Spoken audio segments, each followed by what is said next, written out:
This is Phil Lamar, and you are listening to the Geekcast Radio Network.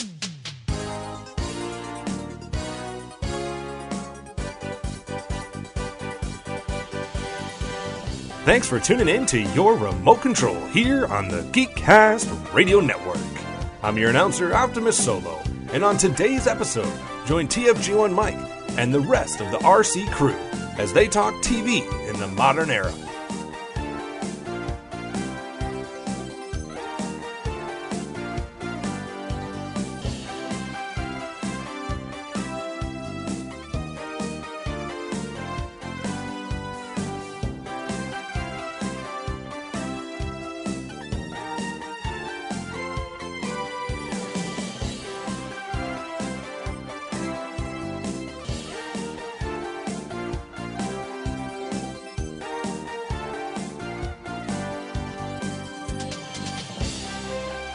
That's right, for TV talk all the time, stop channel surfing and let us take over your remote control.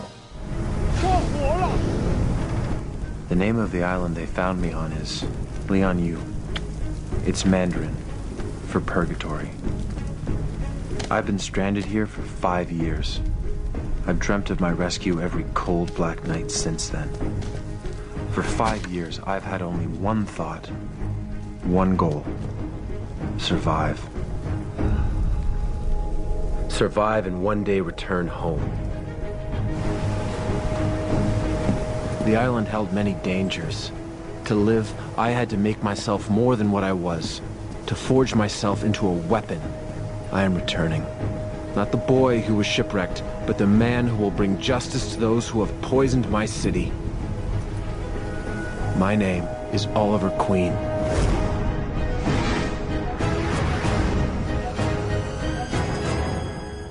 And welcome to Remote Control. I am, of course, TFG1 Mike. This is episode 42. 42 is the magic number because right now, folks, it is the summer of superheroes. Well, we're starting this a little late. It's almost, the second or third week of August or whatever it is. I don't even know anymore. Joining me once again, as always, for now, is trying to be DJV. It's DJ Valentine from the Simplistic Reviews podcast. He is my Diggle at this point. In the immortal words of my favorite character on this show and maybe every CW show, hey, kid. Oh, God. Oh, crap. So, people might know what I'm doing or what we will be doing here. I've mentioned this on the Remote Control Facebook page, on the GCRN Facebook page. From episode 42 to 49 of this podcast, we're going to go through every single season, 2 seasons per podcast, of all of the CW current shows. This does not include Black Lightning. At this point, it does not include Black Lightning because I have not had time to even watch Black Lightning. So this episode will be season 1 and 2 of Arrow. Next time, season 3 of Arrow with Flash season 1 because that's the continuity order. Arrow season 4, Flash season 2, Legends season 1, Supergirl season 1, Arrow season 5, Flash season 3, Legends 2, Supergirl 2. Wow, Supergirl and Legends. Ugh. Legends, yes. Supergirl, nah. Arrow 6. He's already giving commentary on the season. Arrow 6, Flash 4. And, wow, it's like a football score. Arrow 6, Flash 4. Legends 3 and Supergirl 3. Yeah, I don't know. I had been wanting to do this for a while. Originally, we had a show called The Legends of the Brave and the Bold, where Steve Megatron and I were going to go through, not necessarily season by season, episode by episode, but we were going to do a whole CW Batman type of thing. Obviously, Batman isn't in the CW television universe. Or is he? Well, Batwoman will be, thank God. Finally, something good on Supergirl. Oh my God. You're getting ahead of yourself. Yes, I know. All right, so how this is going to work, folks, is we have 4 categories. We have stage dressing, casting couch, to jump or not to jump the shark, and obviously exiting stage left, so that's kind of the closing. What were you doing back in 2012 when this was kind of announced, or 2011? It was probably announced in 2011, saying, "Hey, fall of 2012, the CW is starting a new show, and it isn't Smallville." Oh man, I mean, Arrow was a show that shouldn't have worked for me. The previous attempt at Green Arrow on the CW was the one on Smallville, which to me was just cosplay Oliver Queen. So when I heard they were giving him his own show with the guy behind Ryan Reynolds' Green Lantern as showrunner, I was severely skeptical would be the nice way to say it, other than cursing, screaming at the sky. I didn't know at the time who Stephen Amell was. I didn't know why they didn't just call the damn show Green Arrow. But I think what this show did to subconsciously win me over, at least the first 2.5 seasons, was to crib a lot, which we were joking about before, crib a lot of elements from Batman, namely Batman Begins with, spoiler alert, Malcolm Merlin's season 1 plan mirrored a lot of Ra's al Ghul's plan from Batman Begins. Oh, yeah. So before I knew it, I was in to Arrow. If you ever heard the earliest episodes of our podcast, the Simplistic Reviews podcast, we were getting in depth in seasons. Like, oh my God, we would talk about episodes after episode from 1 and 2, which again, I never thought I'd be doing, seeing the first ad for it, it just seemed like some kind of the hot kids on CW now messing with comic books. So I was like, but after the first, I don't know, I guess after the first neck snap, I think I was in. I was like, oh, okay, all right. There was one scene in particular in the first episode of the pilot where Ollie is, I guess, I'm spoiling the show, I guess. It's 6 years old, dude. You can spoil the show. I mean, come on. Ollie is kidnapped and tied to a chair. Right. And the guys are questioning him.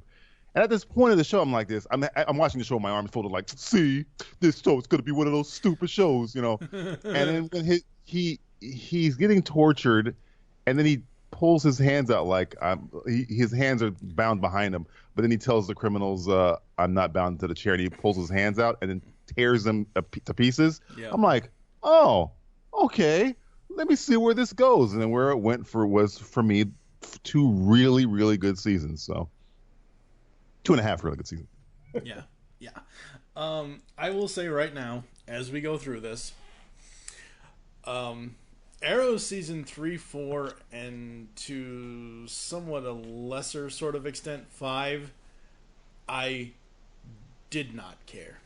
When I was watching these as they unfolded, Arrow season 3, you might as well just change his costume, give him a batarang, and just call him fucking... They've even admitted to this, that he's Batman.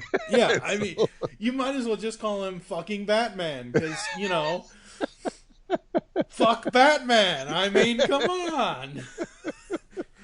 But no, they've admitted you were correct. I mean, I've already talked about the whole Malcolm Merlin, the Glades, the Narrows mirror thing. Oh, yeah. I mean, season 3, I kind of thought season 3 was going really, really well up until because they were promising.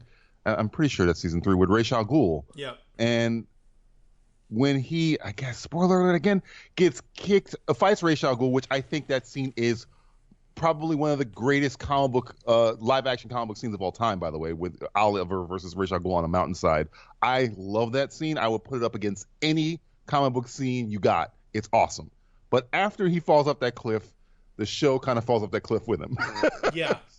It kind of recovered in the last more recent season, but there was a dark good, but seasons, like, you know how everyone says, oh, it took Star Trek The Next Generation until like season 3 or 4 to find its legs. Right. For me, once season 3 of Arrow happened, I was like, okay, it had its legs in season 1 and 2, sort of. It was building, and then Ra's comes in and basically undercuts it, and the show became a double pirate peg leg or something, because it had to find itself again, and for the first half of season 3, I'm telling you, up until that fight, I was all aboard. I was like, this is awesome. First off, I don't know if you notice about me, I love Ra's al Ghul. He might be one of my favorite DC villains, if not my favorite DC villain of all time. And I was, again, arms folded when they started bringing him to the Arrow. I'm like, you're not going to beat Liam Neeson. There's no way you're going to get close to Liam Neeson. And this guy, I forget his name. He was in the Riddick sequel. I forget his name. He does a really good job at Ra's al Ghul, especially in that fight scene. And what I thought was going to happen, I know we're skipping way ahead to season 3, is that once he fell off that cliff, we wouldn't see Amell for the rest of the season. That's what should have happened. Should have been, it took them a long time to go from I fought Ra's al Ghul and died to coming back. But they waited. I think the CW didn't have the balls to do that, and they just bring him back in the next episode, essentially. That's the problem with the CW and with the network model. But that 6 years ago and even now today, it has not changed. They have the winter finale. They have the summer. They have these 2 points in a television season's lifespan of whatever. Like we said at the beginning of this so far, season 1 had 23 episodes. At some point around, say, 11, 12. I mean, I just watched this whole season for season 1. I don't even know where the winter finale thing but that's what happened. Yeah, I don't know. But that's what happened in season 3. I remember that they did the cliffhanger. They did him falling off the thing, and then which is great. I want to underline it's great.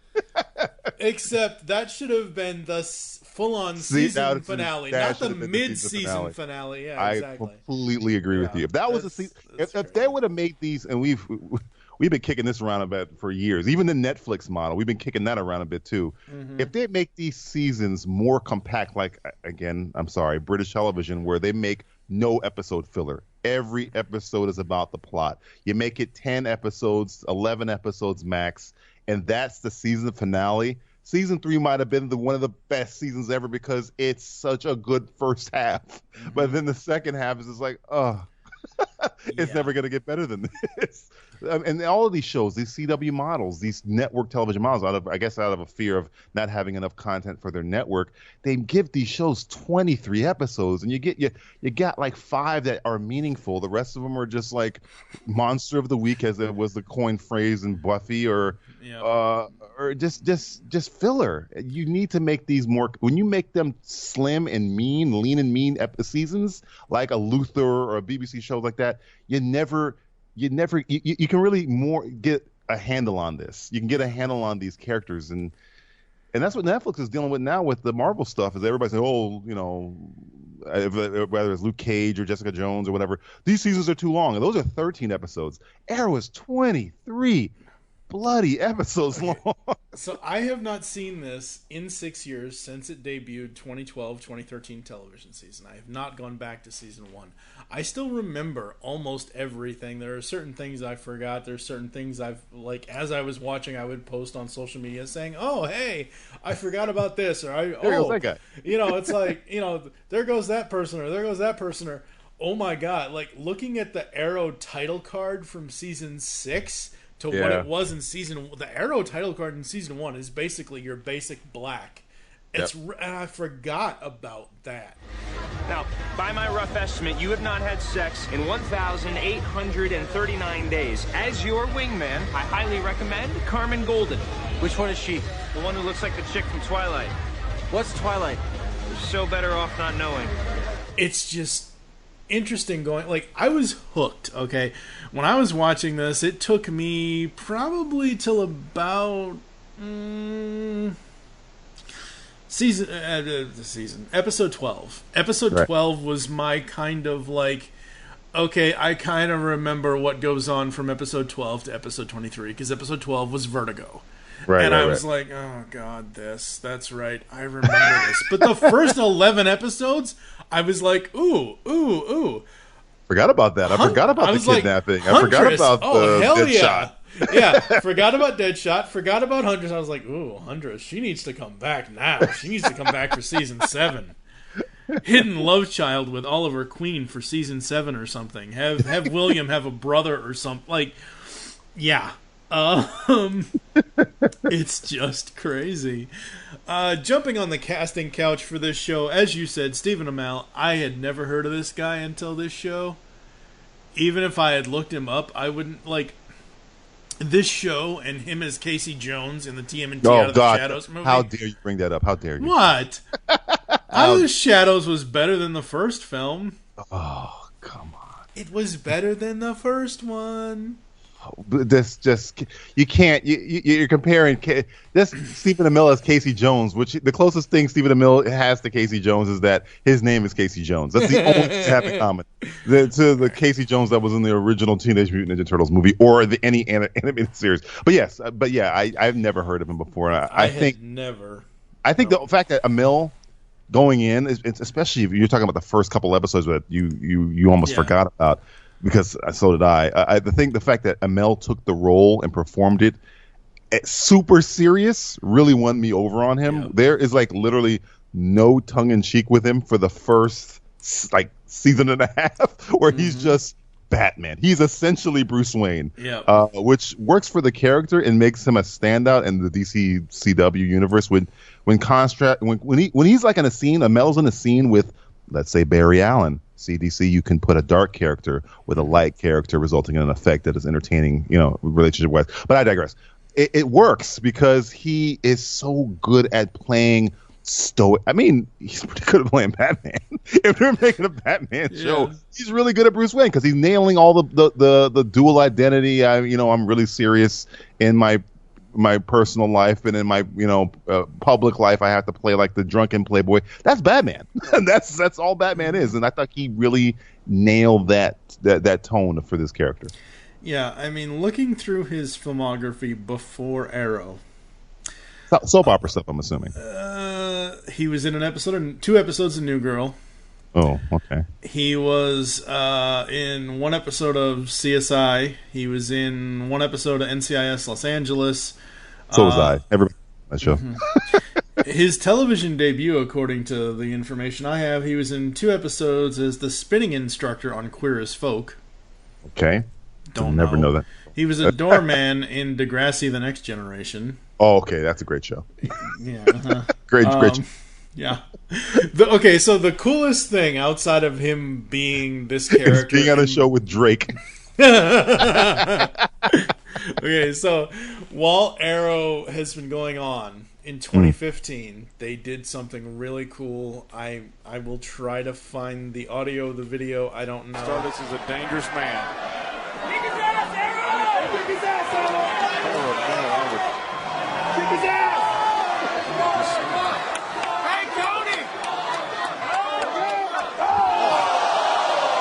Disrespectful was that? Oh my God! Oh my God! Stephen Amell shouldn't have done that. Look at him move! He shouldn't have done that as he takes out Stardust, and here comes the security. You wanted a hero, Stardust? A hero's willing to rearrange your face. Yeah, but the problem is, Byron, is Stephen Amell was a guest here, and he entered a WWE ring, and that's not good no matter who you are. He was provoked by Stardust. Provoked? You don't come in here as a guest and jump in the ring. You call it provoked? Stardust shouldn't go after Stephen Amell. He started this whole thing. He teamed up with Neville and went against 2 other WWE people. Basically, he was at a WWE show. Oh, you're talking about when he went against Goldust? Yeah, right? it was Goldust and Cody Rhodes. That's what it was. Right.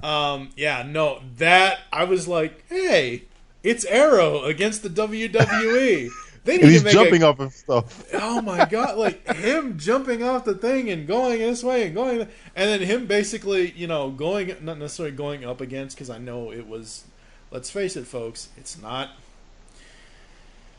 fake, but it's planned. It's choreographed. But him, it hurts, but it's planned. Yeah, it's planned hurting. Yes, essentially. It's planned pain. Exactly. Him basically saying to Triple H and Vince McMahon, I don't care. I'll sign whatever you want. Just make it happen. Are you all right? Yeah, fine. All right, well, here's the thing. I brought you here as a guest, to be a spectator, not a participant. You understand me? You're lucky you walked out of that ring in one piece. But Stardust was going to start all of this. I will deal with Stardust. Hey, Let us steal the Stardust.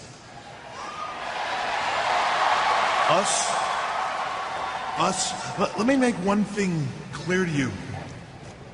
You are not now, nor will you ever be, one of us. You're an actor. Yeah, I get it. I'm an actor. I'm also a man. If some guy's gonna put his hands on me, I'm gonna fight back. So let the two of us take care of Barrett and Stardust at SummerSlam. What was going to be the red arrow and the green arrow, huh? Here's the thing. I'm done talking about this. The parking lot is this way. I am not risking everything for you. Tell you what. Whatever your lawyers want me to sign, I'll sign. Take full responsibility for what happens. Make the match. Like, that was at that point in 2015, I had just started Mayhem Mike's, our wrestling podcast that we have here at Geekcast Radio Network and over on This Week in Geek as well. I was like, I just started that, and I'm like, oh, this is, because by 2015, I had been watching WWE at that time for about 8 years. I started in 2007 again. After before 2007, I hadn't watched anything WWE since, I don't know, 1991. Oh.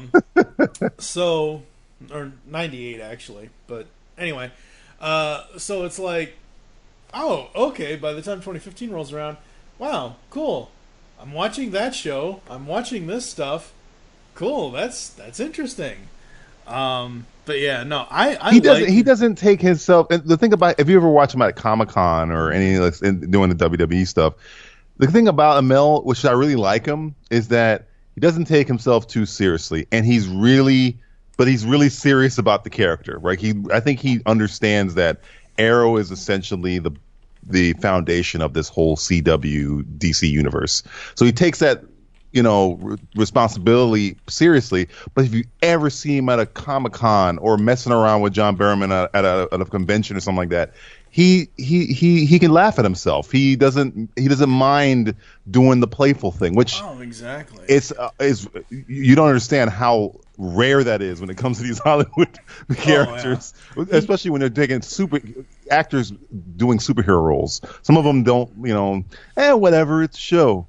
I think he understands it's something to a lot of people out there that this character is been around before him. It'll be around after him. He takes it seriously. He takes the network, his responsibility on the network very seriously. But he's not a prick. Essentially, what I'm saying. Absolutely, yeah. And see, here's the thing about him. You say Green Arrow will be around. It was obviously around before him. It'll be around after him. Whatever. Here's the thing.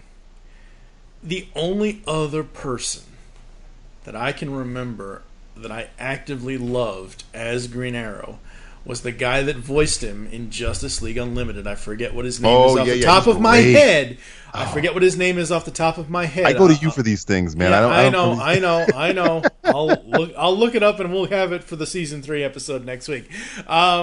So right now for me, Amell is the definitive Oliver and Green Arrow. Like Hugh Jackman is right now the definitive Wolverine and Logan, even though Cal J. Dodd was the definitive for X-Men 92 as the voice.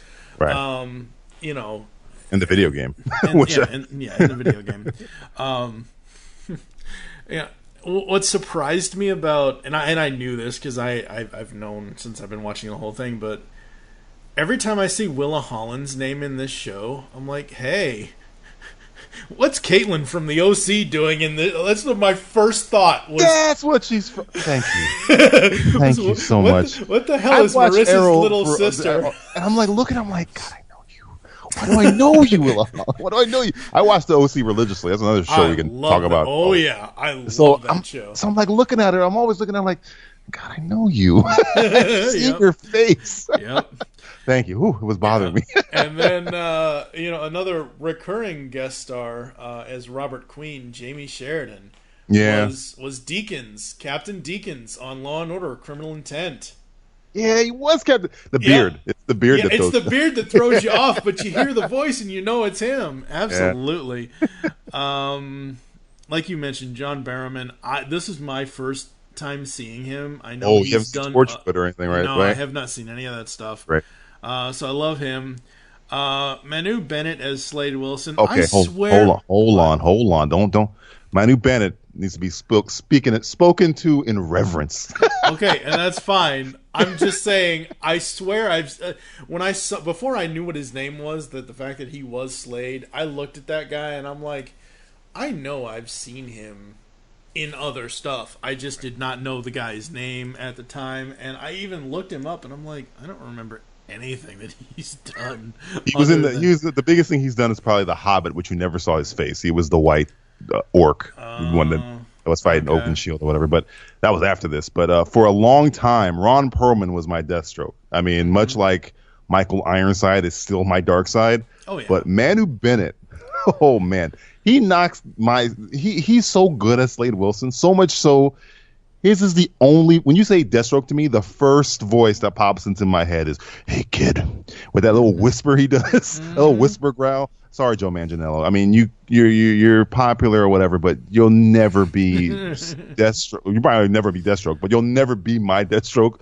You're gonna have a tall mountain to climb to overtake what Manu does here, because he and Oliver have this dual arc that's so good from season 1 to the apex that is season 2.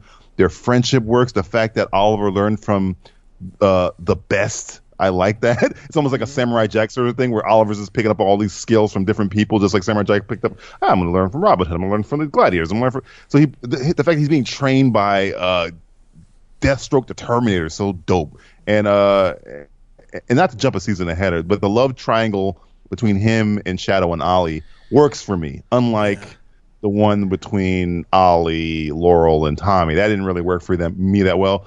But the fact that love triangle worked really makes season 2 work, because him coming to town trying to get revenge, I was like, okay, I know why he's doing this. This makes a complete sense than anything other than, and this just that amount of pain that Manu kind of conveys, because he's always just tortured. He's always super serious. And it just makes season 2. That's why season 2 is my favorite season, is because it's mostly Manu.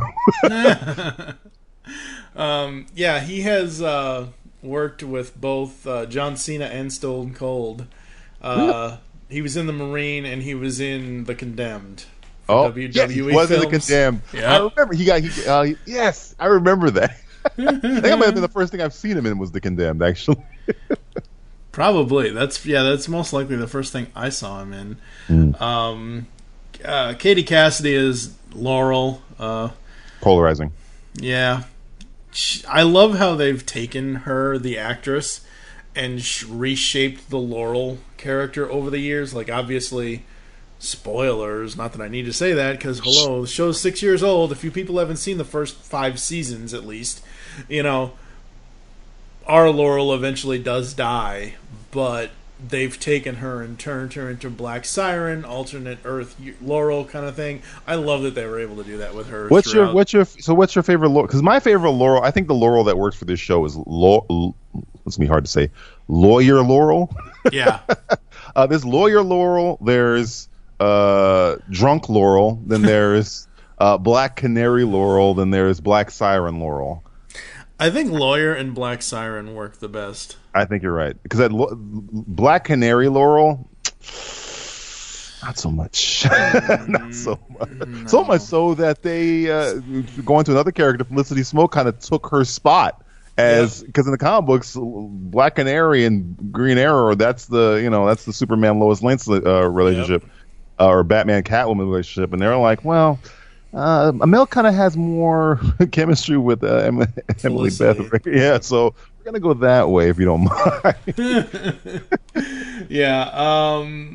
The crazy thing is, when they turned her into Black Canary, I'm like, I don't care what anyone says. I do not care. I understand it's a quote-unquote bad show, but there was one shining moment in Birds of Prey. Is when Lori friggin' Loughlin from Full House comes in as Black Canary. That's Black Canary to me. That's your Black Canary? You're never gonna... Oh, yeah. Forget Rebecca Donaldson.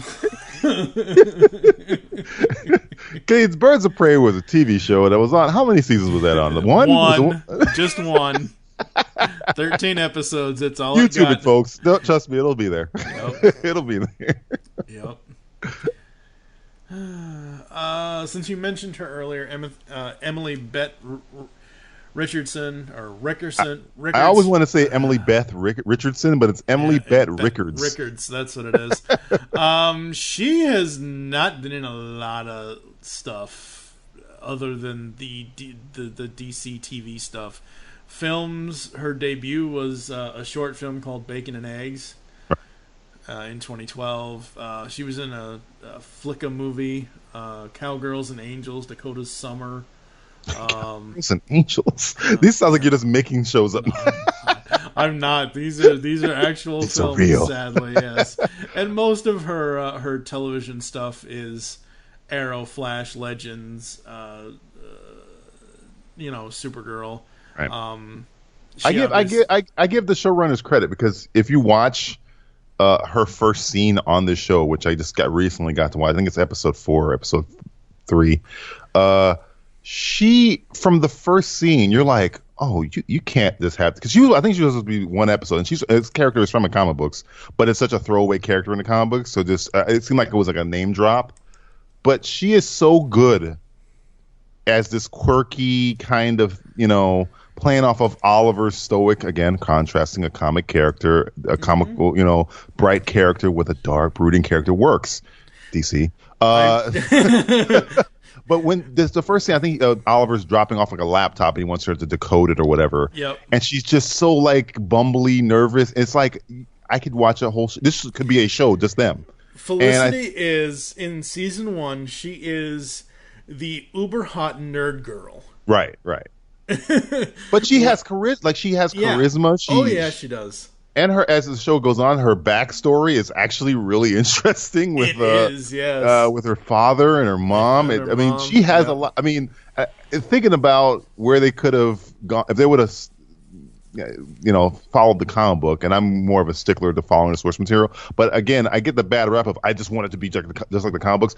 I want it to be like the comic books in terms of nailing a character. But if there's some change that makes it better, and making Felicity Smoke the main love interest to Ollie is making it better, because the chemistry between those two are just you can see it in the first scene. I'm like, you can't deny this. Yeah, if you want to make her be on the show all the time, at first I was like, okay, she can be. And then when I brought her back eventually, and she was kind of like their Q or customer support or whatever. I was fine with that, but when they made the love interest, I was like, yeah, I'm fine with that too, because she has every scene she's in, she's great in. So, yeah, season 1, I think my favorite line from her. I'm so glad to have you inside. Yeah, like, oh my god, the running gag was she kept saying lines that sounded like innuendo. Oh yeah, it's innuendo, but yeah, it's so fun. What do you see? 6 armed guards, 2 pit bosses, and a floor man. No slot machines. I mean, how do you call yourself a casino without any Lucky Sevens? Stay focused, please. I'll be with you the entire time. Thanks. It feels really good having you inside me. And by you, I mean your voice. And by me, I mean my ear. And stop talking right now. That would be my preference. Absolutely, absolutely love her. Other cast members, like we mentioned, John Barrowman, surprised me to find Kelly Hu as China White. Yeah, I think I knew that going in from the commercial. I think she's in the commercial when they were first promoting it. Probably. And I saw Kelly Hu's in Arrow, and I was like, all right. I knew more about Kelly Hu than I knew about, Stephen Amell or anybody else on the show. I was like, okay. Obviously, yeah. Like she is actually the one out of season 1, probably the one name that I recognize the most outside of, like I said before, Jamie Sheridan and.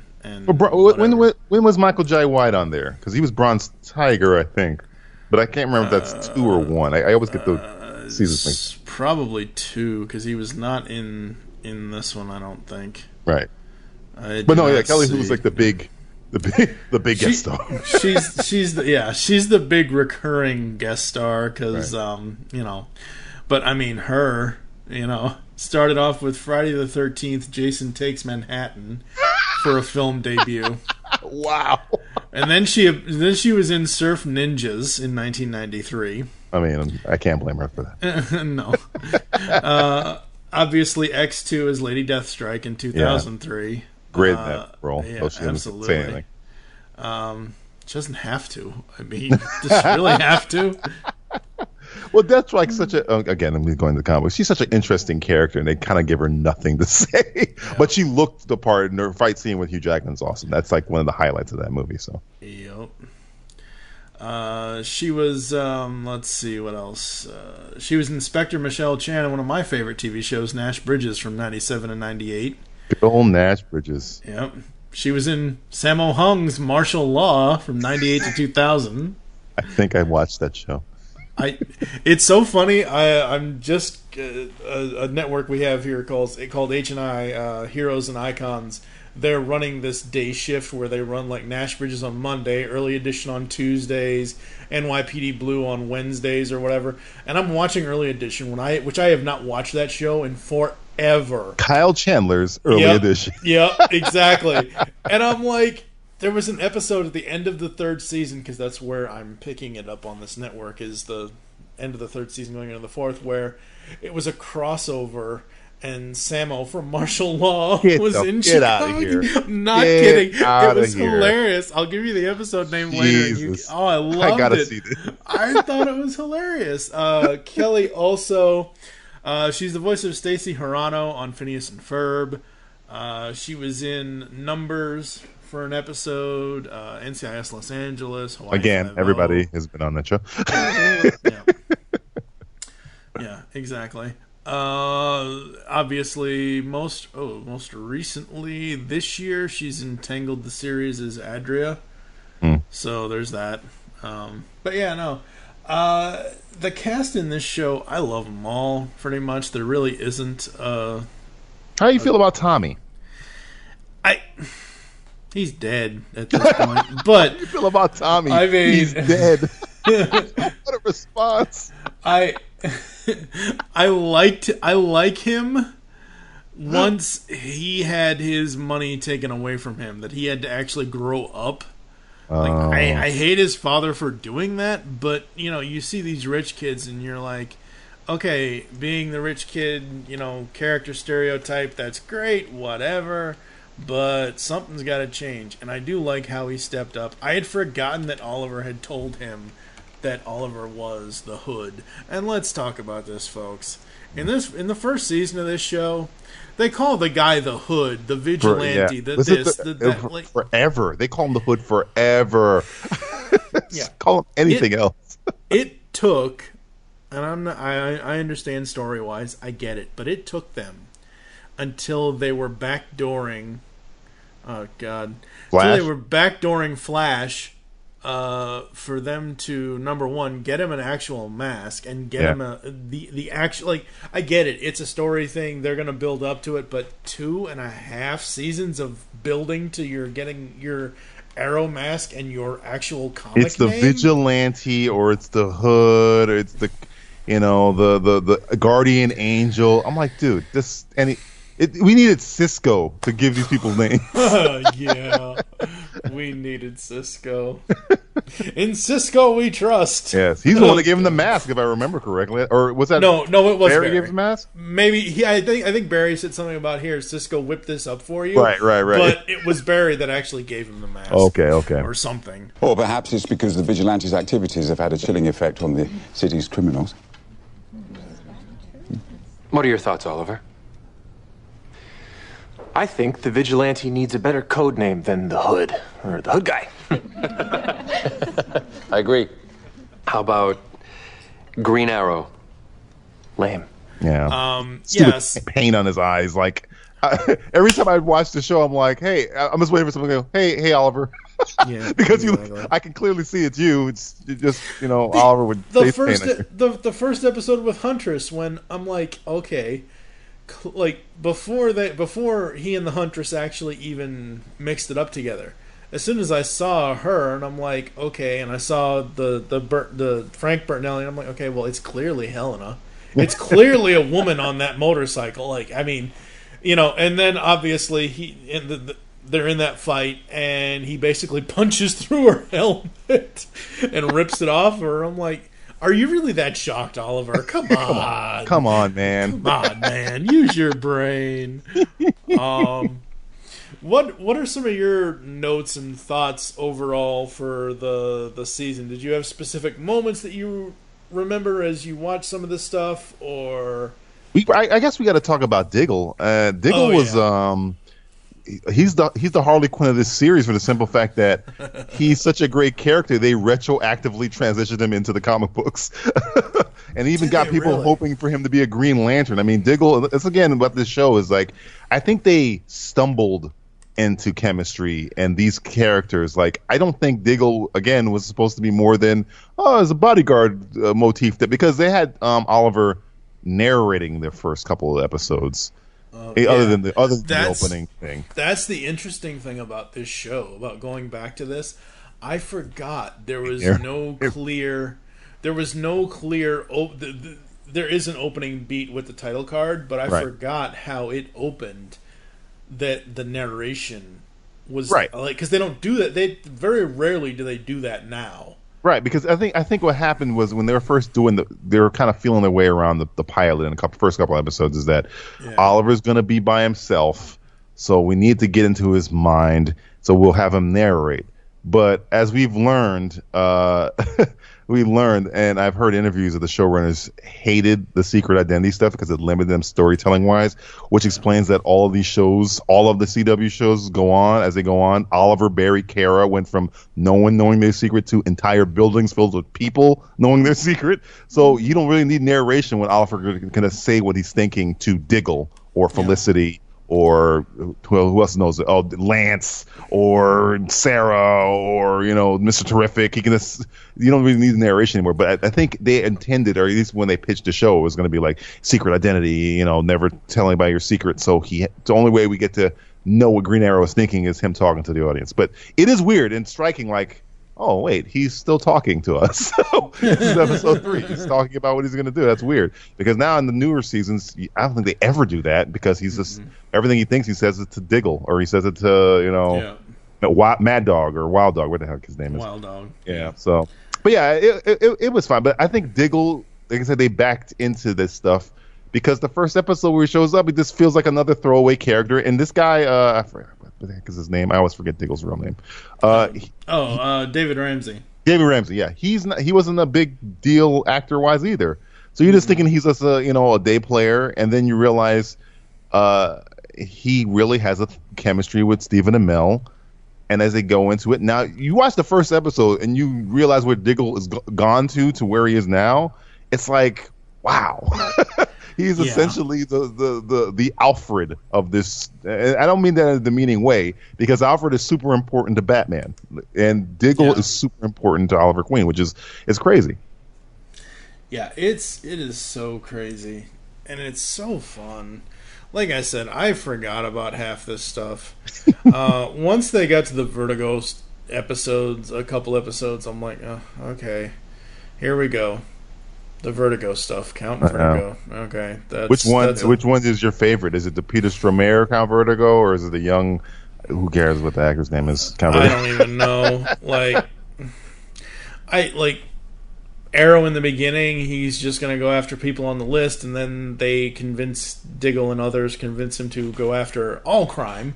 Right. Like, doesn't matter what it is. Help the helpless and all this and all. Don't make it personal. That's great. Don't make it personal. Yada yada yada. I think by the time episode 20 rolled around, I was tired of the flashbacks and going forward. That early, huh? Oh yeah.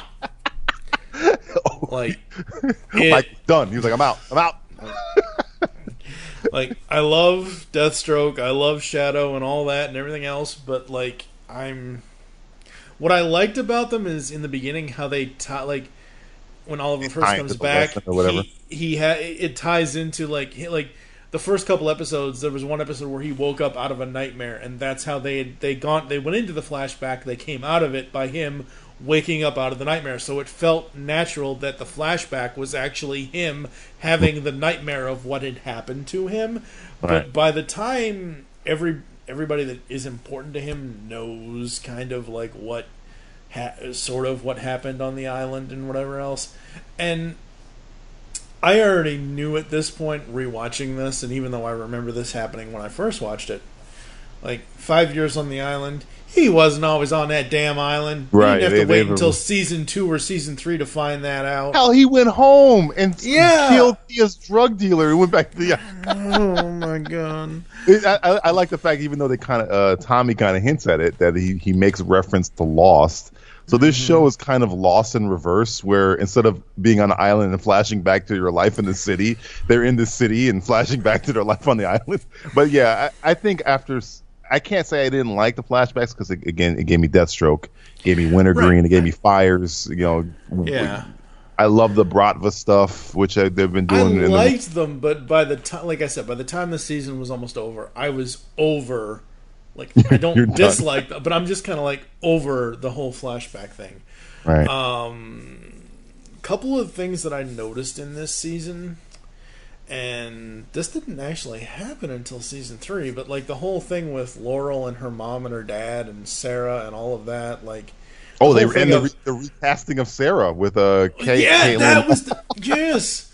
As soon as I watched the pilot again, I'm like, who the hell is that? That's not Katie. That's not Hot Canary. What's going on? I mean, the girl's hot, but that's not the same act. Sarah Lance.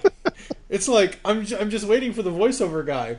The part of Sarah Lance is now being played. The part of Sarah Lance will be played by another actress. Exactly. I'm waiting for that. But the episode where it's Laurel and her parents, her mom comes back. Right. And at the end of that episode, the mom's like, "Oh, okay, fine. Sarah's blah, blah, blah. I'll let it go for now, blah, blah, blah. I guess I'm just going to go back to Central City. I'll be there in a flash." She actually says, "I will be there in a flash." And it hasn't even happened. They do that all the time. They do that all the time. Greg Berlanti and I can't remember, Guggenheim and Kreisberg, like Deadshot's in Room 52, which is a clear shout out to the New 52 for DC. They do all these little nods to DC throughout the show, and if you catch them, like, I'll be there in the flash. It's see, they do it all the time. Yeah, I caught Coast City. I caught Bloodhaven, obviously. Hello. I caught the Central City and in a flash bit when I first saw it, but going back and rewatching it, and now knowing that the Flash it's obviously here come later, it's like, oh, they really were planting the seeds for all of this to happen. They even mention Ferris Air, so I'm just waiting. Yeah. They had Green Lantern in one season, but he didn't see. He saw how George. It was when Barry and Ollie were in a bar.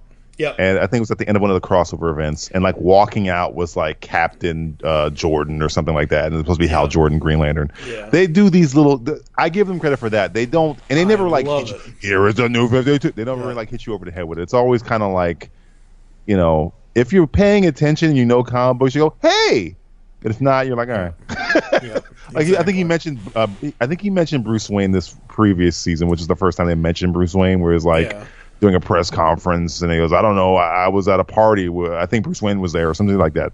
I think, oh, okay. It's never coming off like, they're forcing it down your throat. I think they try and do little nods to their credit anyway.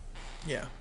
I think my, outside of like the other episodes that set up the end part of the story with the undertaking and all of that, my two favorite characters that are just guest stars and three favorite episodes are the two Huntress episodes, right. And oddly enough, the Firefly episode, because I thought they did that Firefly, really well. I don't necessarily like him, but I've seen him in other media in the last 5 or 6 years, and I like how they did it here. I don't know how much of the Garfield Lynn story, because I'm not a huge Firefly fan, right. But I like how they were able to do that story within the scope of this show without Amell having to put on a bat cape. He's right there, folks. He's got a cave. He's got a butler. He's got an arrow cave. He's got a butler. He's right there, man. He's right. He's fought Ra's al Ghul. He's been Ra's al Ghul. He's banged one of Ra's al Ghul's daughters. He's right there. He's right there. Speaking of other cast members and things that I remember from this, I forgot about Colin Salmon doing He's great, Walt. man. You know, I remember this like it was yesterday.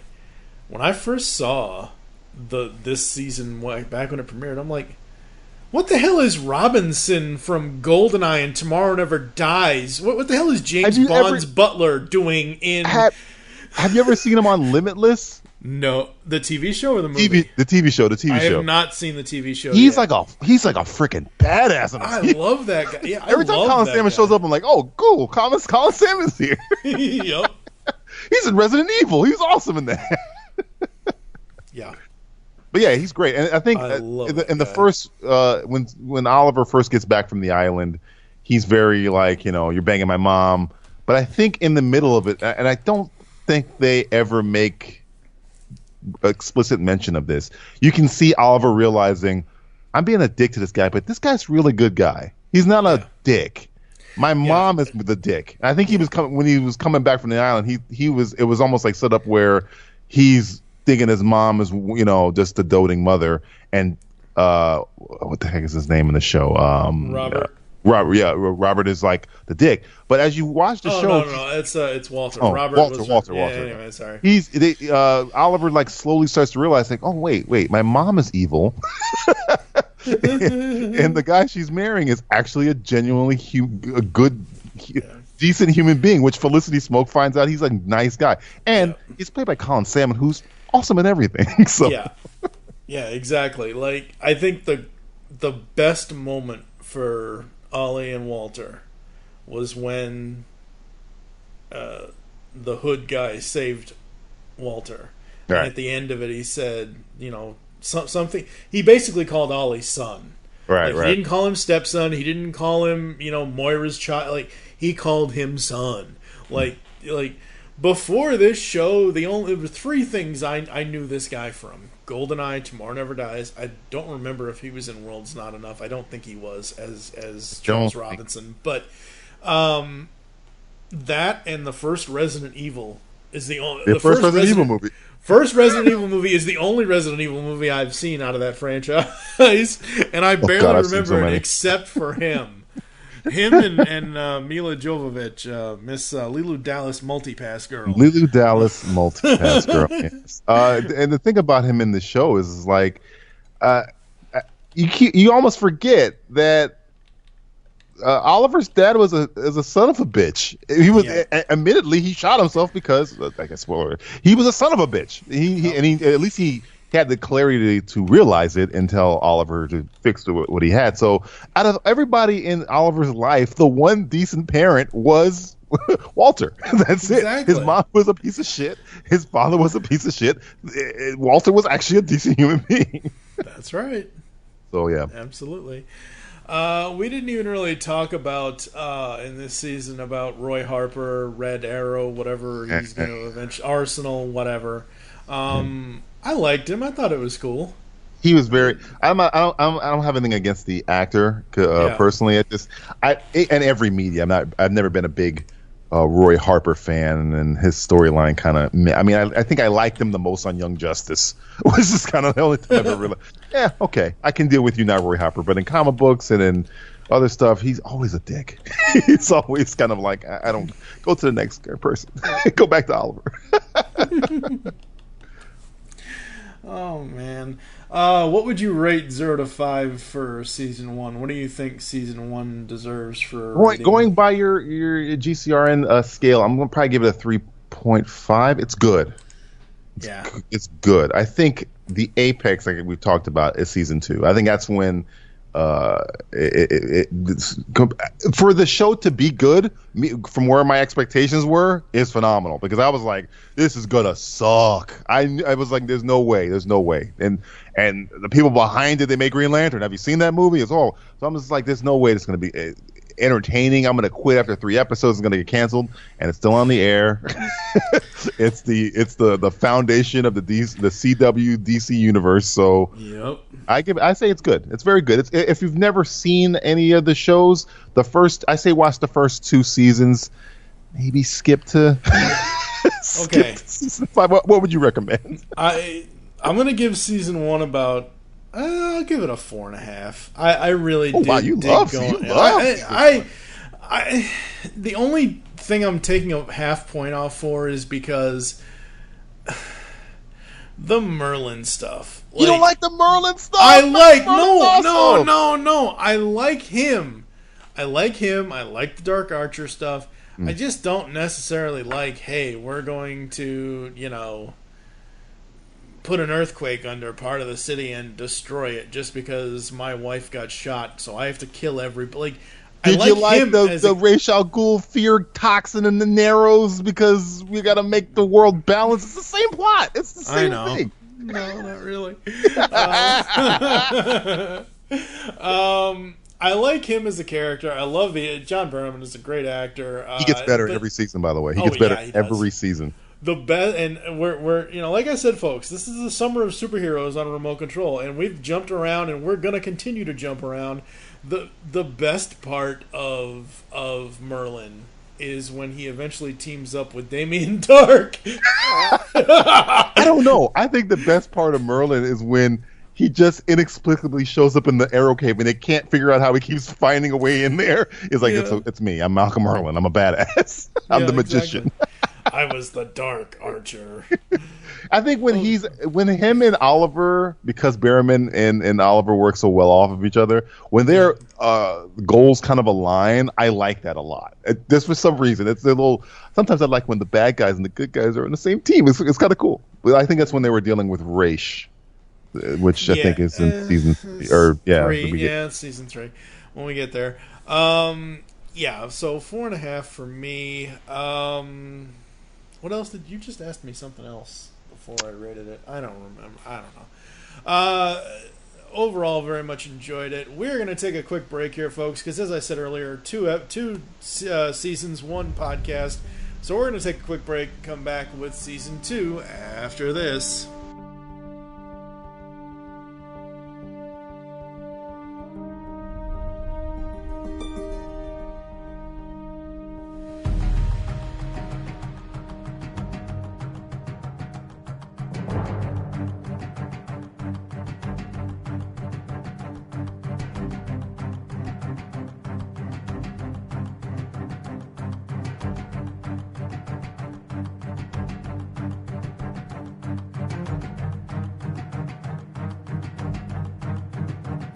On the Simplistic Reviews podcast, we talk movies. We talk TV. We talk. Hello, Julie, what the heck are you doing? Trying to make our spots sound more exciting by adding explosions. Yeah, I'm pretty sure you could have got the point across with sound effects, not the real thing. Download the show on iTunes or at simplisticreviews.blogspot.com. I'm sure your insurance company will cover that. No, they won't. No, they probably won't.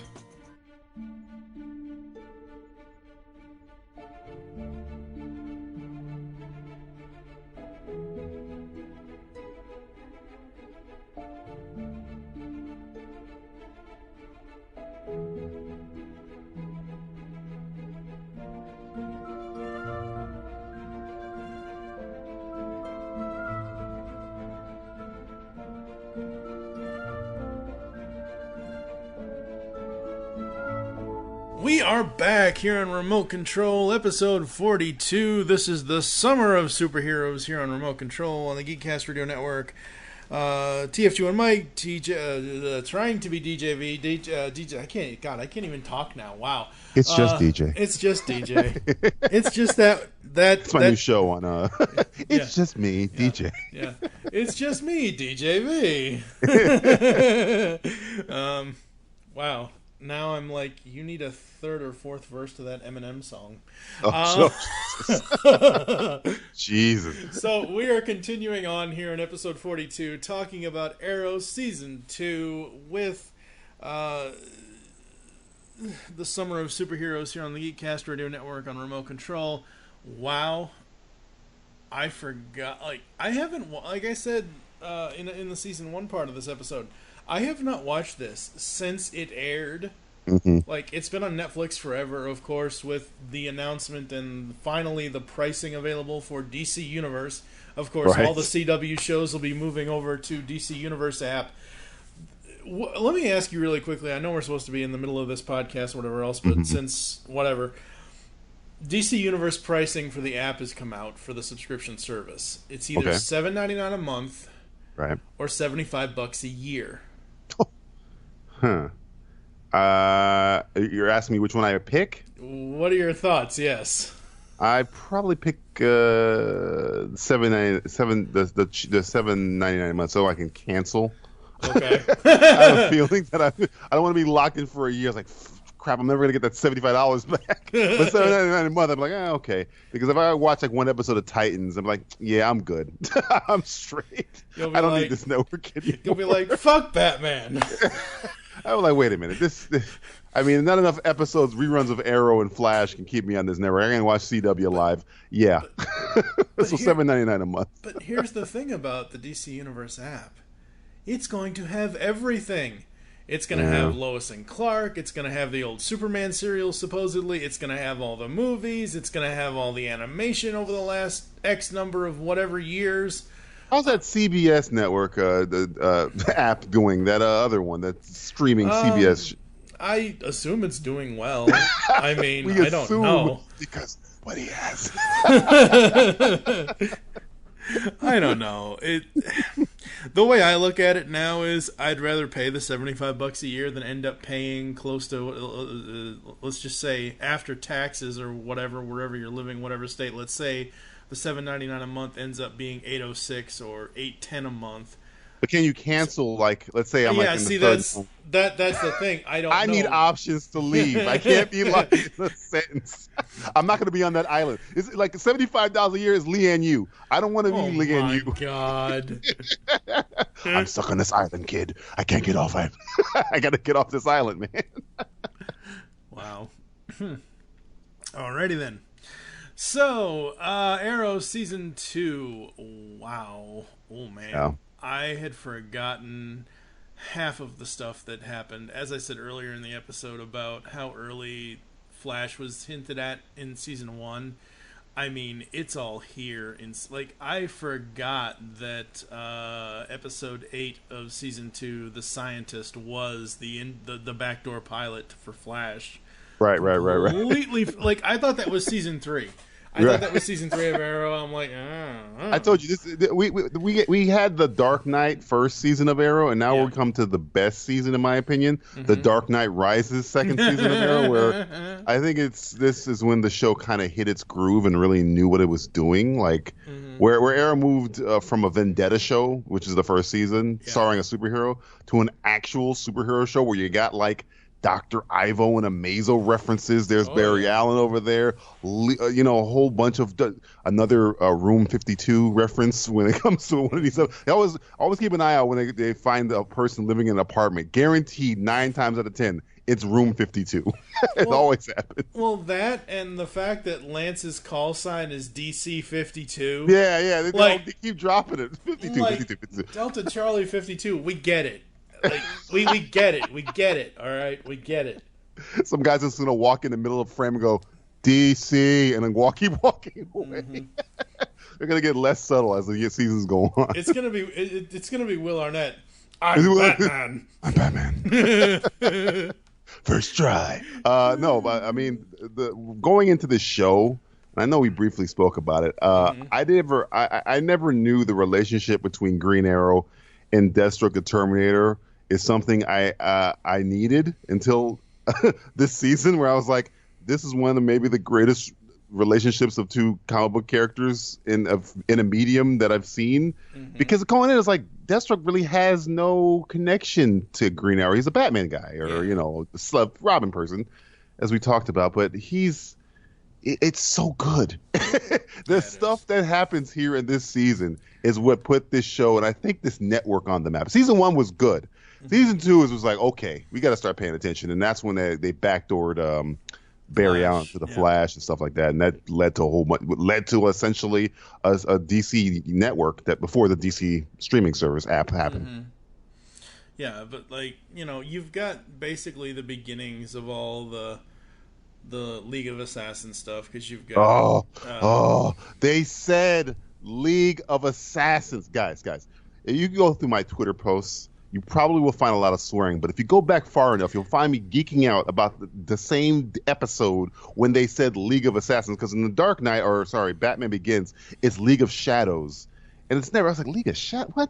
Even Batman the Animator said League of Assassins. Why are we saying League of Shadows? So they said League of Assassins. And I said, Ra's al Ghul, they're just dropping everything. And if it wasn't clear that it's a Batman show, it was clear then. What I've noticed going back, and I will mention this in the episodes going further, I already mentioned it in this episode, the logo for Arrow, the title card, the Arrow, whatever, subtly changes. Season 1, throughout this upcoming 7th season thing, throughout the 6 seasons that have aired currently, the logo gets lighter and lighter, and at times as we get into like season 4, 5, and 6, it's obviously greener and whatever. Sometimes the arrow tip changes. I think the last season that this happened, it changed to one episode. It changed to what's his stupid name? The main villain in season 6. It changed to his tattoo, the dragon tattoo. Yeah. They have a little. I forget his name. Ricardo Diaz. Diaz. Yeah, they do a lot of logo changes. There's one episode, it's not in, I think it's in season 3, where the Cupid chick comes in. Oh, it's the Cupid arrow. Yeah. And it's the Cupid arrow for the logo. And they do this with all of the shows, kind of. Flash, not so much. I mean, Flash has done it a little bit. Legends pretty much does it all the time. Right. And obviously, like I said, Arrow is essentially a... Legends does that cool thing where they keep changing narrators, which I like. Yeah.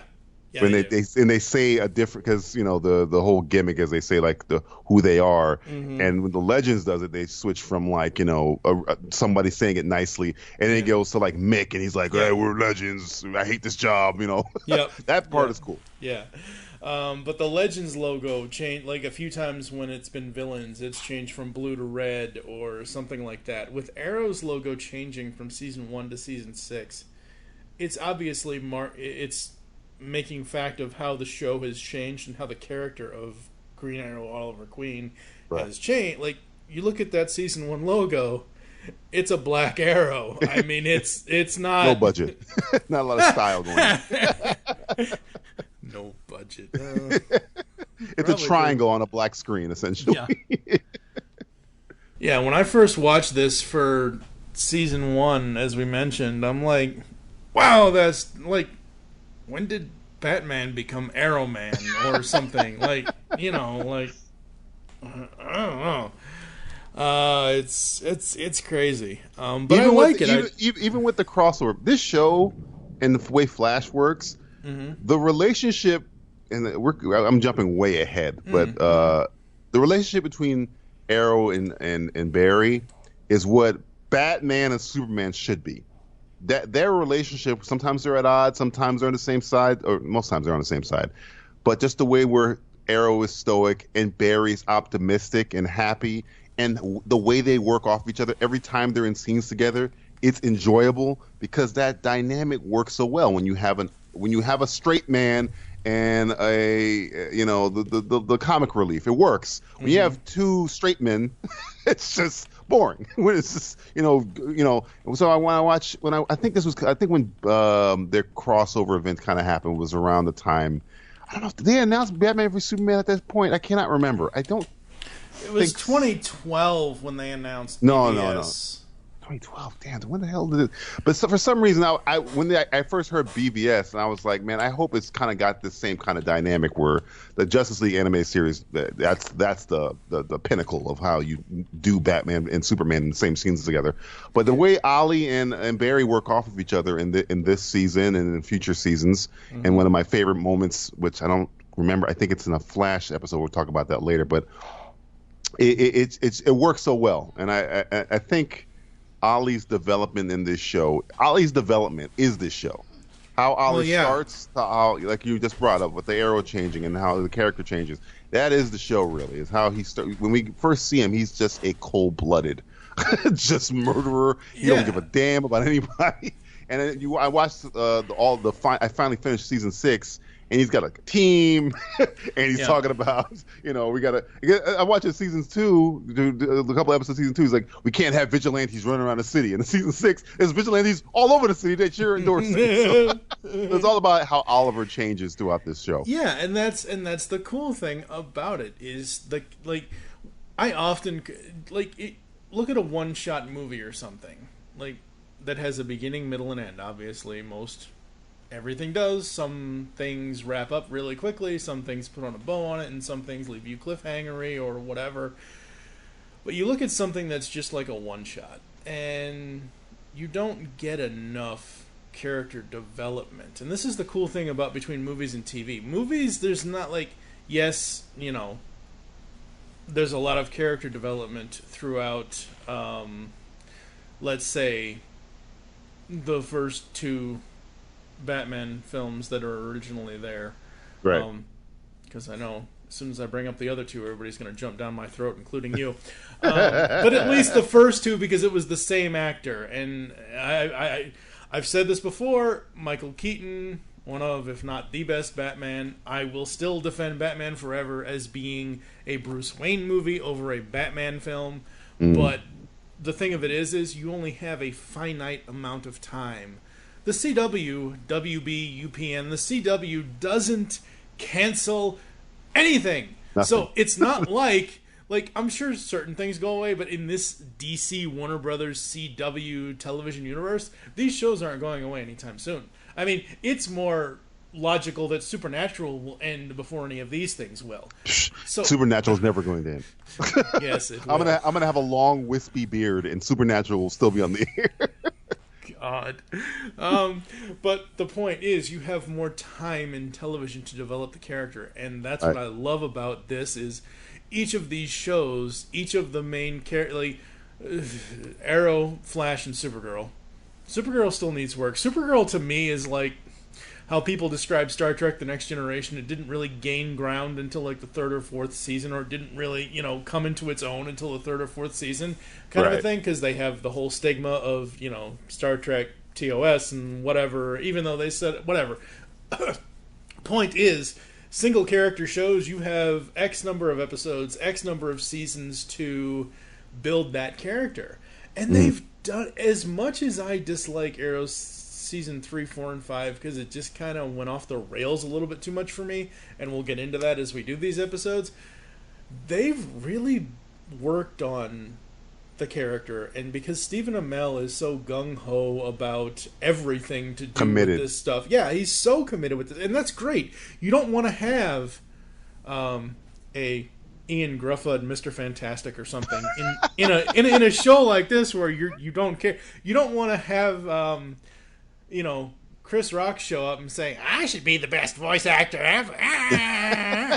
You don't want that. You want someone like Stephen Amell, who is so committed and so dedicated to the role and where the direction of the show, the direction of the character is going. And season 2, like you said, is pretty much the peak at this point. Right. Obviously, there's only 2 seasons at this point when this came out, but I loved almost every minute of this. I kind of get I didn't, like I said earlier in the episode, I didn't really. I was kind of through with the flashbacks. I didn't mind them in season 2. No, this is probably the best season with flashbacks. I think.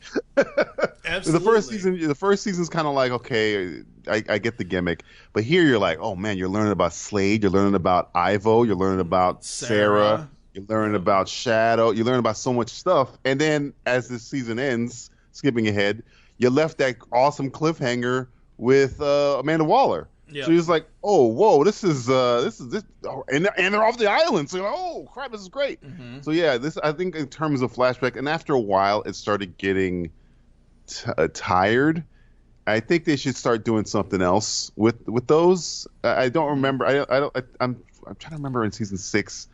Do I remember flashbacks? I think they might have got rid of them at that point. Yeah, no, they said, I believe the news story came out last year, as of season 6 would be the last season that they used flashbacks. So they're starting to, or they've pretty much dropped them. Do some flash forwards. How about that? I mean, Yeah. you show. Well, I think they kind of had a thing with that with was it Legends? One of those shows kind of did like a flash forward thing, but it was only for an episode. But yeah. Yeah, I mean, you could essentially do a flash forward. Like, okay, you know how take one of the coolest shows ever, Law and Order: Criminal Intent. They'll do something like, this is what happened now, but here's 8 hours previous or 8 hours from now. You can do that kind of time jump, not just because you have Legends around, but you can do that kind of time jump with Arrow. At this point, at the current point that they're at, and I have no idea. I know Ollie's going to be in prison in Season 7. Other than that, I have no idea what to expect out of Season 7 for Arrow. I'm keeping up with all the news and all that, and it's just on overload. October cannot get here any faster. I think the way Season 6 ended was like really well. I know we're talking about Season 2, but just as a show, I think 2 is 2. If you're looking at a stock of like, if you look at the show as a stock, it's going up, and when it hits to 2, it starts to like kind of whittle down. And I think when it hit 6, it went up a little. It got an uptick because you're right. Around 3, middle of 3. Again, I told you, first half of 3 I was in, and then after as 3 ended all the way to 5, I was kind of like, man, Arrow's in the dumps, and I think they knew that. And then I think Season 6 they tried to rectify a lot of these problems, like you're saying, get rid of the flashbacks, kind of do something fresh with the show. And Oliver in prison, spoiler alert, might be the thing to do that. Mm-hmm. Yeah, I mean, it's just, it's crazy. Season 2, I absolutely loved it. I thought it was super interesting. I felt that all of the stuff that happened in Season 1 with the parents and with this and with that was done, obviously. And we'll see Jamie Sheridan at some point as Robert Queen in, flashes and things like that and whatever. Right. We might see Moira at some point or another, but both their parents are dead now. Right. And this basically drives Thea to not want to even be she wants to go off and do her own thing. She wants to get out of Starling. And that's the other thing, and I think we mentioned this earlier, so sorry folks if I'm forgetting if we did. I cannot wait until they get it to the point where it's Star City and not Starling. Ugh. God, I think they say Star City in Season 6. I think they might be starting. Yeah, I think it's like move around. Yeah, so no, they did that rebranding of Ray Palmer was trying to do the rebranding of the city as Star City or whatnot. But I agree. Oh, the thing about Thea is, and one of the good things I can say about Season 3 is I like where Thea goes after this season. It kind of it sets her up very, very well for the next. Couple seasons. So. It does, absolutely. But for Oliver, it basically just turns into, hey, I'm Batman. Fuck Arrow, I'm Batman. But yeah, I think the standout, if we're not going to talk about Manu, because Manu is Slade. Oh, no, yeah, we will. He's the best.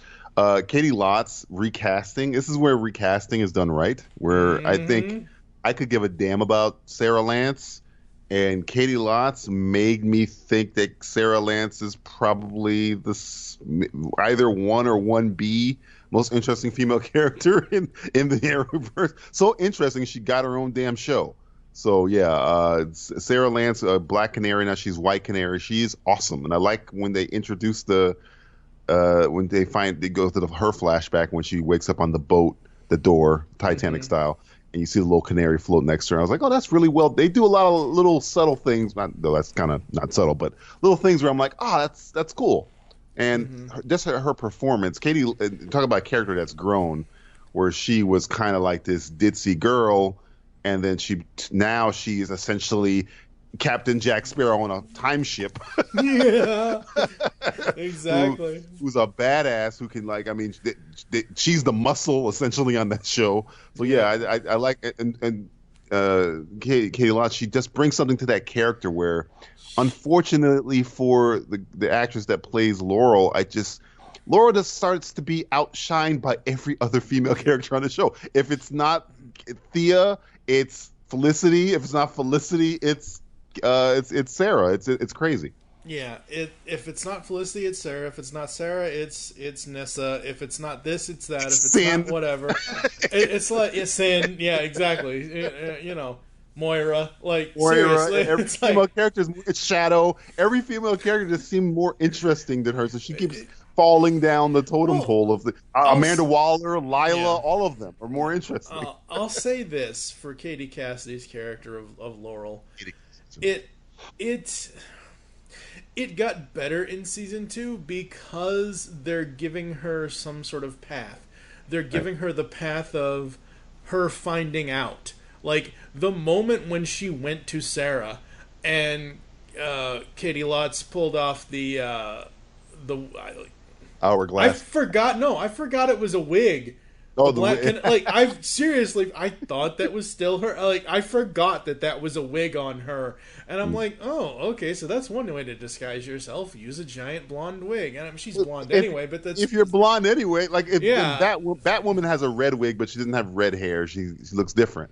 But if you're Sarah Lance, you're like, you might want to try a wig that's not the exact same color as your hair. And when I remember when I first saw this show, I'm like, okay, so they list the character as Laurel Lance, and then they eventually come up to it and saying, oh, Laurel's her middle name. It's Dinah Laurel Lance. I'm like, oh. So eventually she's going to be Black Canary because, hello, that's who, Dinah Lance is Black Canary kind of a thing.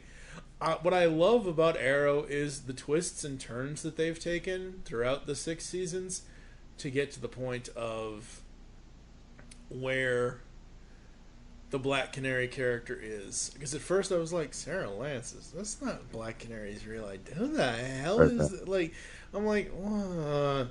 And then they take you down a different path. Yeah, and that's interesting. I think that's super cool. And season 2 did it so well. You basically, between season 2 and season 3, you're gonna have Sarah eventually give up, or because I think she dies at one point in season 3. Again, yeah, exactly. Third time's the charm, right? You have that where she passes the mantle on to Laurel. You have Laurel, so Laurel's character between season 2 and season 3, she gets better. She doesn't just become this supposedly strong woman that fades into the background, that every other woman is stronger than she is. She actually, character-wise, grows into, even though she already was a strong woman, the producers, writers, staff kind of pay attention to everybody else right now in season 2. I think they didn't know what to do with her. Right. And you can kind of tell from the first couple episodes, like, she's an alcoholic, guilty, drug problem. It's like they didn't know what to do, and then she kind of, okay, we'll do this to get her.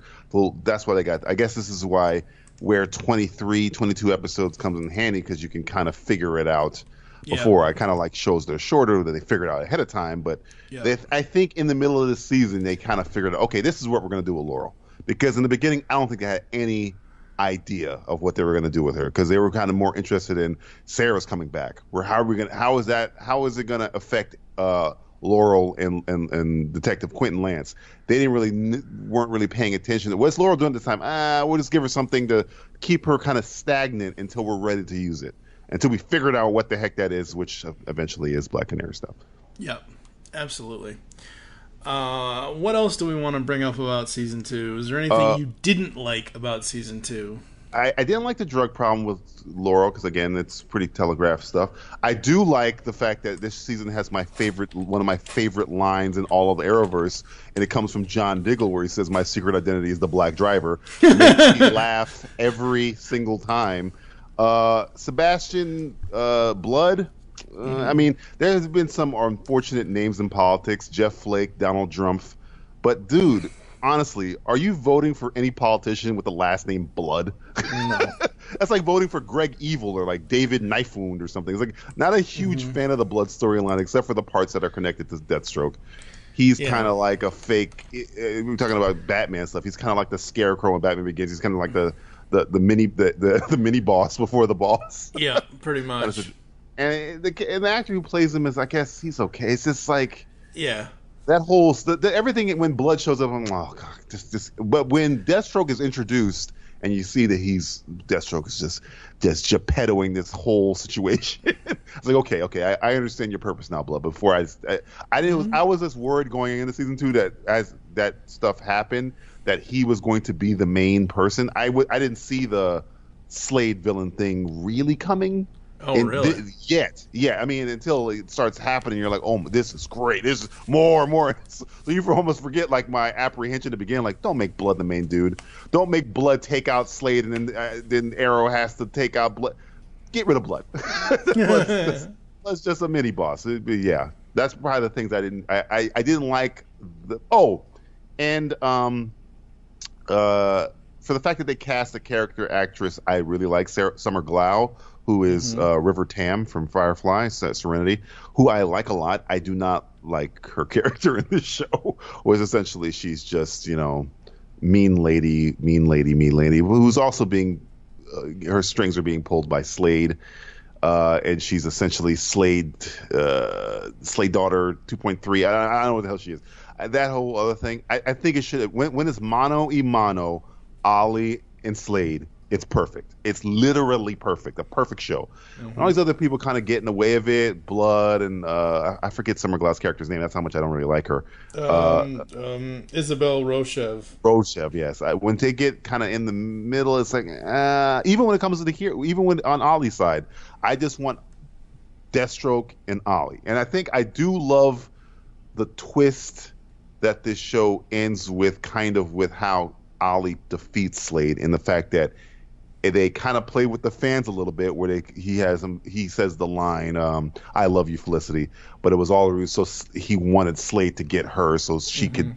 I thought that was really clever, because again, none of the fans saw it coming, because they just wanted they've been eliciting this relationship for the entire 2 seasons, and they kind of took that and they made it a kind of a plot point, which I thought was pretty interesting. Yeah. That again, season 2 changes all the plots. It gets rid of Moira and all of her things brutally, by the way. Oh yes, like death by sword. Like, she really did fall on her own sword. Not really her sword, but on somebody else's own sword. Exactly.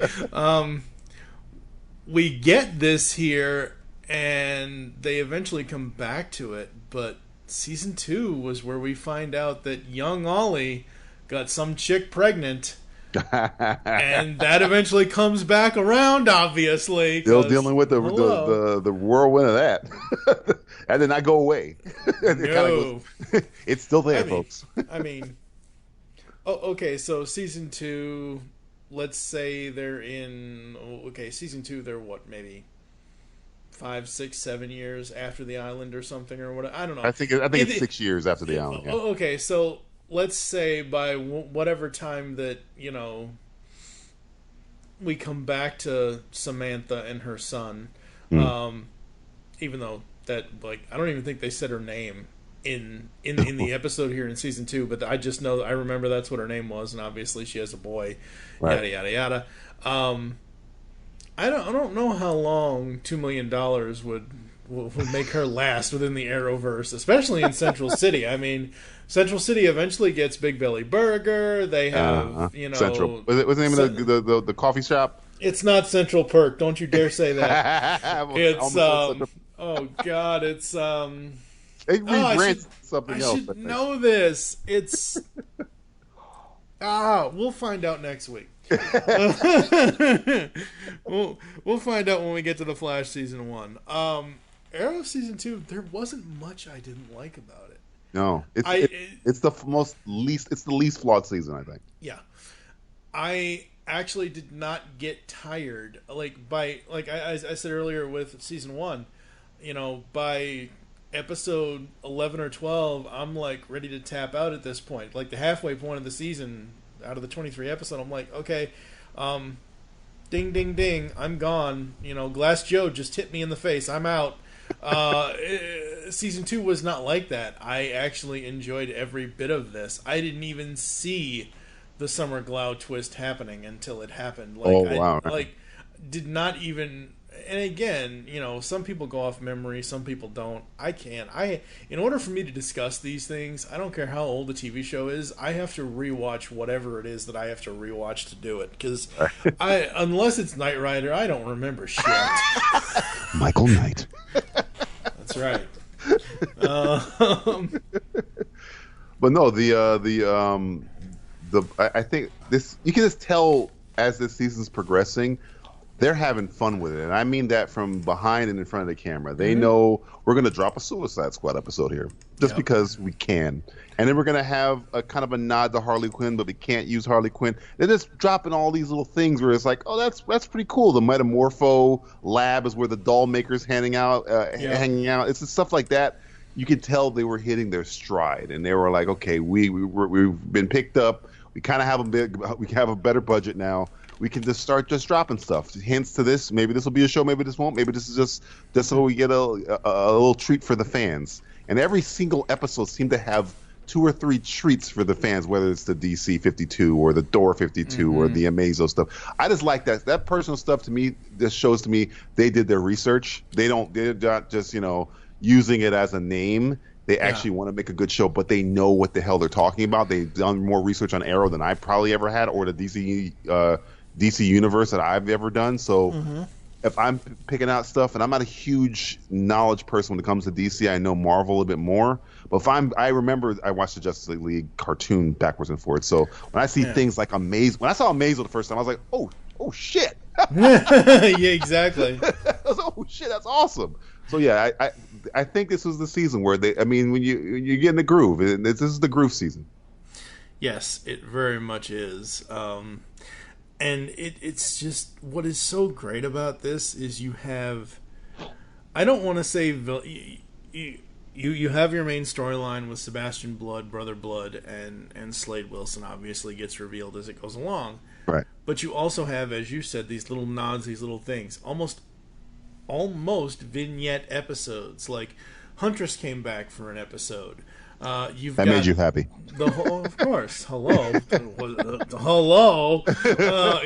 It's like that. She came back for an episode. You've got the whole introduction of Barry and Star Labs and Cisco and Caitlin and all of that and everything else to set up the Flash and that kind of stuff.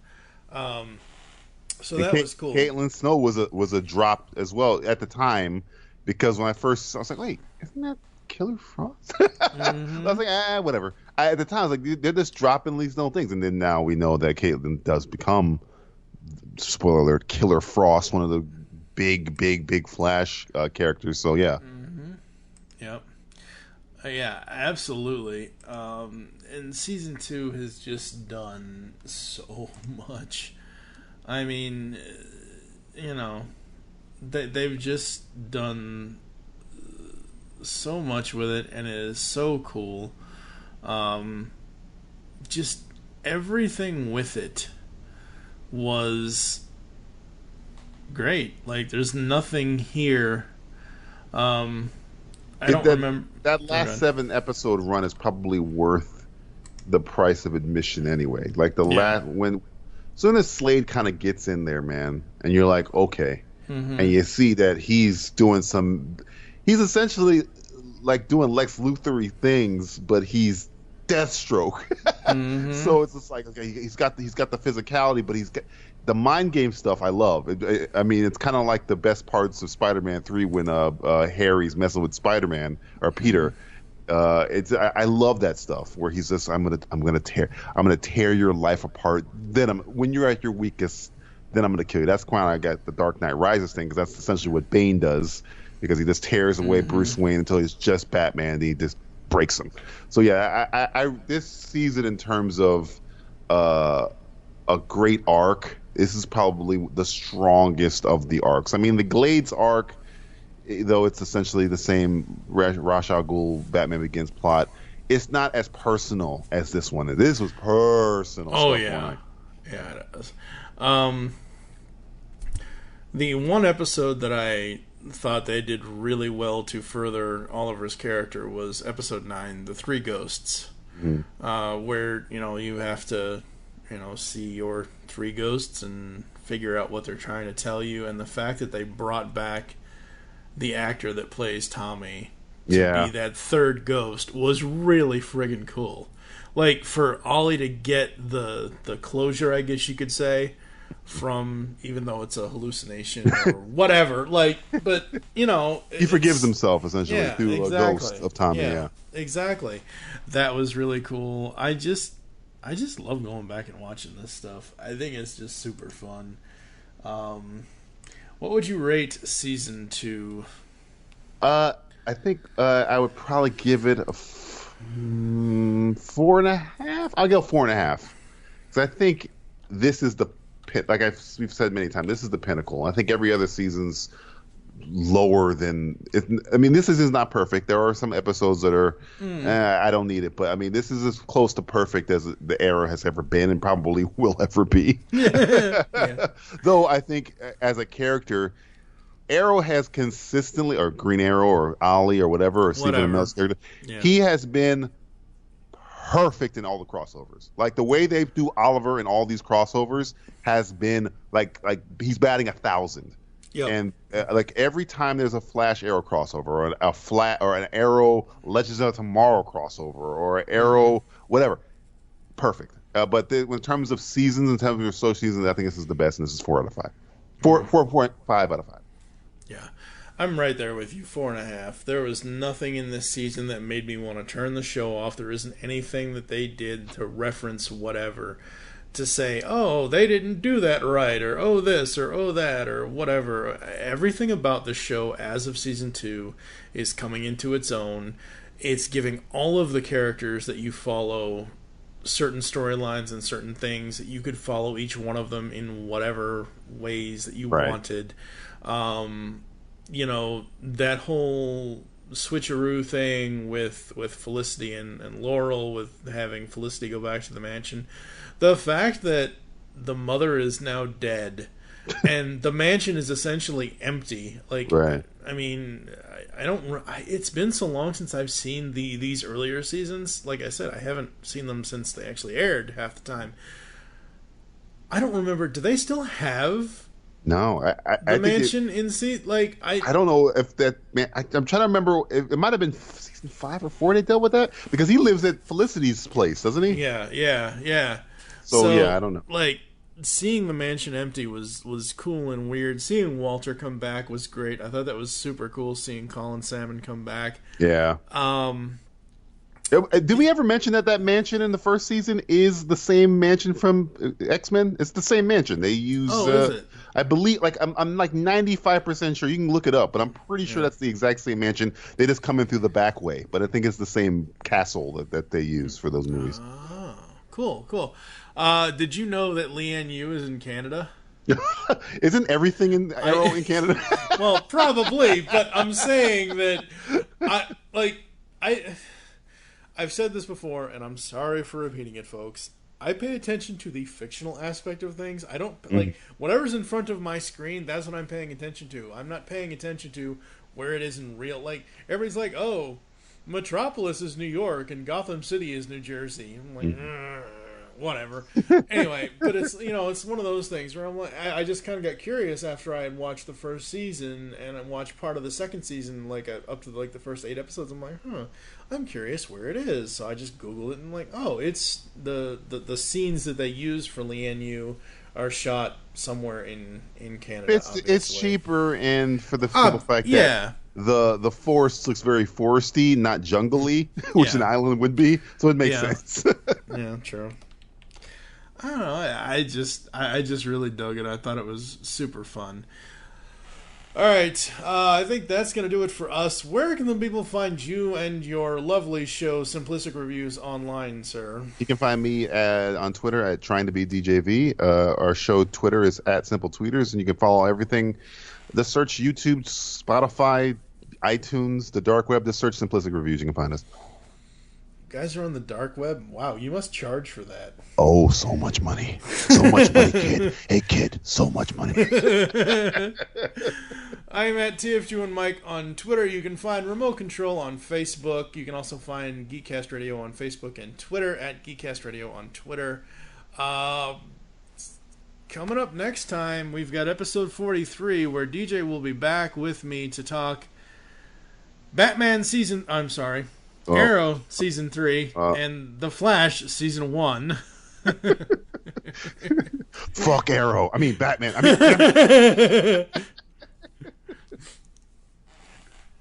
Fuck the League of Shadows.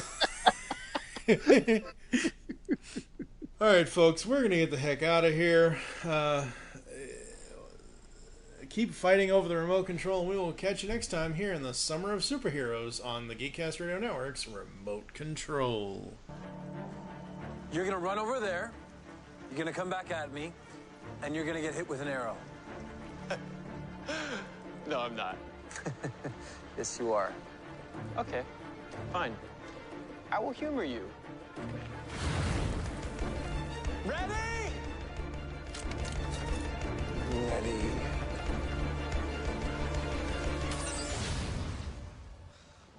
Nice try. You shot me? I heard you heal fast. Oh, God!